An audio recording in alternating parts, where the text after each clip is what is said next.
அல்லாஹு அல்லாஹு அல்லாஹ். ஃபித்ராவுடைய நேரங்கள் எப்போ இருந்து கொடுக்கணும் அப்படின்னு சொல்லி அதை பேசிட்டு வந்துட்டு இருக்கும்போது, இப்போ தாங்க சொன்னீங்க, இப்போ ஷாஃபி மதுஹபாக இருந்தால் மகரிப்லேருந்து கொடுக்கலாம் அப்படின்னு சொல்லி, மகரிப்லேருந்து கொடுக்கணும் அப்படின்னு சொல்லி, ஹனஃபியாக இருந்தால் காலை சுபுலேருந்து கொடுக்கணும் அப்படின்னு சொல்லி சொன்னீங்க. இப்போ வந்து பார்த்திங்கன்னா பெரும்பாலும் நேர நெருக்கடிகள் ரொம்ப இதாக இருக்குது. இப்போ சென்னை மாதிரியான பல இந்த மாதிரி இடங்களில் வசிக்கிறவங்களுக்கு அங்கே போகிறது வெளியே போகிறது அப்படின்னு சொல்லி இருக்கும்போது வந்து அந்த குறிப்பிட்ட நேரத்துக்குள்ளே அவங்களால கொண்டு போய் ஏழைகளை கண்டறிஞ்சு கொடுக்கறதுக்கு ரொம்ப சிரமமாக இருக்குது. அந்த சூழலில் இந்த வக்து வர்றதுக்கு முன்னாலேயே, இப்போ ஷாஃபி மதுஹபாக இருந்தால் மகரிபுக்கு முன்னாலேயே நம்ம வந்து ஃபித்ரா கொடுத்துடலாமா, ஹனஃபி மதுஹபாக இருந்தால் ஃபஜருக்கு முன்னாலேயே நம்ம ஃபித்ரா கொடுத்துடலாமா அப்படின்னு ஒரு கேள்வி இருக்குல்ல சார்? தாராளமாக கொடுக்கலாம். ஃபஜருக்கு முன்னால் அப்படிங்க மட்டுமல்ல, மகரிபுக்கு முன்னால் அப்படின்னு மட்டும் இல்லை, இந்த ரமலான் மாதம் முழுவதும் கொடுக்கலாம், ஃபித்ரா கொடுக்கலாம். ஆமாம், ரமலான் மாதம் ஆரம்பிச்சிட்டா ஃபித்ரா கொடுக்க ஆரம்பிச்சிடலாமே. கடமை என்பது அப்போ தான் நம்ம சொன்னோம், ஷாஃபி மதுஹபில் கடமை என்பது மகரிபு, ஹனஃபி மதுஹபில் கடமை ஆகுவது சுபஹு அப்படி சொன்னோம். கடமை தான், ஆனால் முன்கூட்டியே நம்ம கொடுக்கலாம். எந்த மாதிரி ஜக்காத்து மாதிரி, ஜக்காத்தில் அந்த நிசாபு வந்து ஒரு வருடம் ஆனால் தானே கடமை, ஒரு வருடம் ஆகலை, ஜக்காத்து கொடுக்குறாரு, கூடுமாச்சே. இது அப்பாஸ் ரலியல்லாஹு அன்ஹு நபி ஸல்லல்லாஹு அலைஹி வஸல்லம் அவங்கள்ட்ட கேட்குறாங்க, யார சொல்லலாம், நான் முன்கூட்டியே ஜக்காத்து கொடுத்துடலாமான்னு கேட்குறாங்க. நபி ஸல்லல்லாஹு அலைஹி வஸல்லம் அவங்களுக்கு அனுமதி கொடுத்தாங்களே, அபூதாவில் பதிவு செய்யப்பட்ட ஹதீஸ்.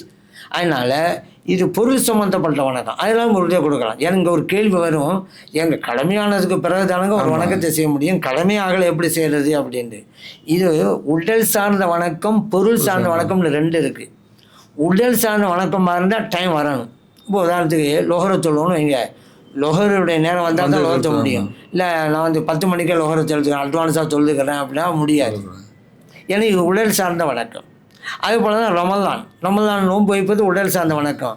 ரமலான் வர்றதுக்கு முன்னாலேயே ஷாபான்லேயே நான் ரமலான் நோன்பு போய் அட்வான்ஸாக வச்சுக்கிறேங்கிறாரு, கூடாது. ஏன் உடல் சார்ந்த வணக்கம். ஹஜ்ஜு அப்படி தான், ஹஜ்ஜு வந்து ஒரு குறிப்பிட்ட காலம், அந்த காலத்தில் தான் செய்ய முடியும். ஆனால் பொருள் சார்ந்த வணக்கமாக இருந்தால் முற்கூட்டியே செய்யலாம், ஜக்காத்தும் முற்கூட்டியே கொடுக்கலாம், ஒரு வருஷம் ஆகிறதுக்கு முன்னாலேயே. இந்த ஃபித்ரா தர்மம் பெருநாள் அன்னைக்கு தான் அது கடமை, ஆனால் ரமலான் முழுவதும் அதை கொடுக்கலாம் அப்படிங்கிற புரிஞ்சுக்கலாம். இப்போ முற்கூட்டி கொடுக்கலான்னு சொன்னீங்க, அதே மாதிரி பெருநாள் முடிஞ்சதுக்கு பின்னால் கொடுக்கலாமா சார்? பெருநாளை விடவும் பிற்படுத்துவதுங்கிறது ஹராம் அப்படின்னு சொல்லலாம். அந்த பெருநாள் தொழுகைக்கு முன்பாகவே கொடுத்து விட வேண்டும். பெருநாள் தொழுகையை விட்டும் பிற்படுத்துவது மக்ரூஹுமாங்க. பெருநாள் தான், ஆனால் தொழுகைக்கு பிறகு மக்ரூஹ். பெருநாளே முடிஞ்சு போச்சு, ஹராம். எப்படி கொடுத்தாகணும்? பெருநாள் முடிஞ்சு போச்சு, ஆனால் இனிமேல் தேவையில்லைங்கிறது தான் கிடையாது, கொடுக்கணும். அவன் கொடுத்தாகணும். 2 வருஷம் ஆனால் 3 வருஷம் பார்த்தா கடமை தான். பிற்படுத்துவது தான் இப்போ நம்ம குற்றம்னு சொல்கிறோம். உடனே கொடுங்க. நபி ஸல்லல்லாஹு அலைஹி வஸல்லம் அவர்கள் தொழுகைக்கு முன்பாகவே கொடுத்து விட வேண்டும் என்று கட்டளையிட்டார்கள். இந்த ஃபித்ரா தர்மத்தை. அதற்காகத்தான் நீங்கள் பார்த்துருப்பீங்க, ஹஜ்ஜு பெருநாள் தொழுகை, நோன்பு பெருநாள் தொழுகை, பள்ளிவாசலில் அந்த நேரத்தை பார்த்தா நம்ம புரிஞ்சு கொள்ளலாம். நோன்பு பெருநாள் தொழுகை கொஞ்சம் பிற்படுத்தி தான் வைப்பாங்க, பார்த்துருக்கோம். ஹஜ்ஜு பெருநாள் தொழுகைக்கு கொஞ்சம் இயற்கையாக வச்சுருவாங்க. காரணம் என்ன தெரியுமா? நோன்பு பெருநாளில் ஃபித்ரா தர்மத்தை கொடுத்து விட்டு தான் தொழுகைக்கு வரணும், அதனால தாமிக்கிறாங்க. எல்லாம் கொடுத்து விடுவாங்க, ஏழை மக்களும் கொடுத்து விடுவாங்க, அதுக்கான தொழுகை தாமிச்சிடுறாங்க. ஆனால் ஹஜ்ஜு பெருநாளில் தொழுது முடிஞ்ச பிறகு தான் உலஹையா கொடுங்க, சீக்கிரம் வாங்க தொழுங்க, பிறகு போங்க உதவியாக கொடுங்க, மக்களுக்கு கொடுங்க. அதனால தான் அது தொழுகைக்கு பிறகு தான் அது செய்ய வேண்டியிருக்கு, ஆனால் முற்கூட்டியே. அப்படிங்கிறதுனால தான் இதே நபி ஸல்லல்லாஹு அலைஹி வஸல்லம் அவங்களே அம்ர் இப்னு ஹஸ்ம் ரலியல்லாஹு அன்ஹு ஒரு கடிதம் எழுதினாங்க. இந்த சஹாபி நஜ்ரானில் கவர்னராக இருந்தாங்க. அவங்களுக்கு ஸல்லல்லாஹு அலைஹி வஸல்லம் எழுதினாங்க, அஜ்ஜிலில் அல்லஹா, நீங்கள் லுஹா, அதான் அஜ்ஜல் அல்லஹான்னு சொன்னால் ஹஜ்ஜு பெருநாள், ஈதுல் அல்லஹா, அந்த ஹஜ்ஜு பெருநாளுடைய தொழுகையை சீக்கிரமாக நிறைவேற்றுங்கள். அஹிரில் ஃபித்ர், ஈதுல் ஃபித்ர் நோன்பு பெருநாள் தொழுகை கொஞ்சம் தாமதப்படுத்துங்கள் செல்லலான்னு சொல்லலாம் எழுதினாங்க. இது பைஹக்கியில் பதிவு செய்யப்பட்டிருக்கு. அதன் அடிப்படையில் தான் நாமும் அப்படி செஞ்சுட்டு இருக்கோம்.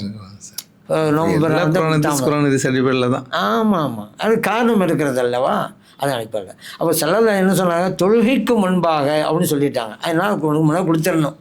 அதே நேரத்தில் நம்ம சொந்த பந்தம் இருக்குது, அவங்கெல்லாம் தொழுதுட்டு தான் நம்ம வீட்டுக்கு வருவாங்கன்னு இருக்குன்னு வச்சுக்கிறோங்க. முன்னாடி கூட வாய்ப்பு இல்லை.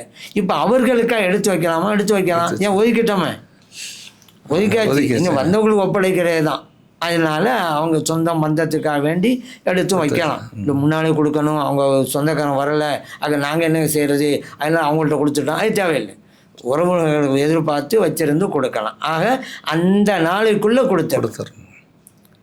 அந்த பெருநாள் தொழுகையை விட்டும் பிற்படுத்தினால் மக்ரூஹ், அந்த நாளை விட்டுமே பிற்படுத்தினால் ஹராம்.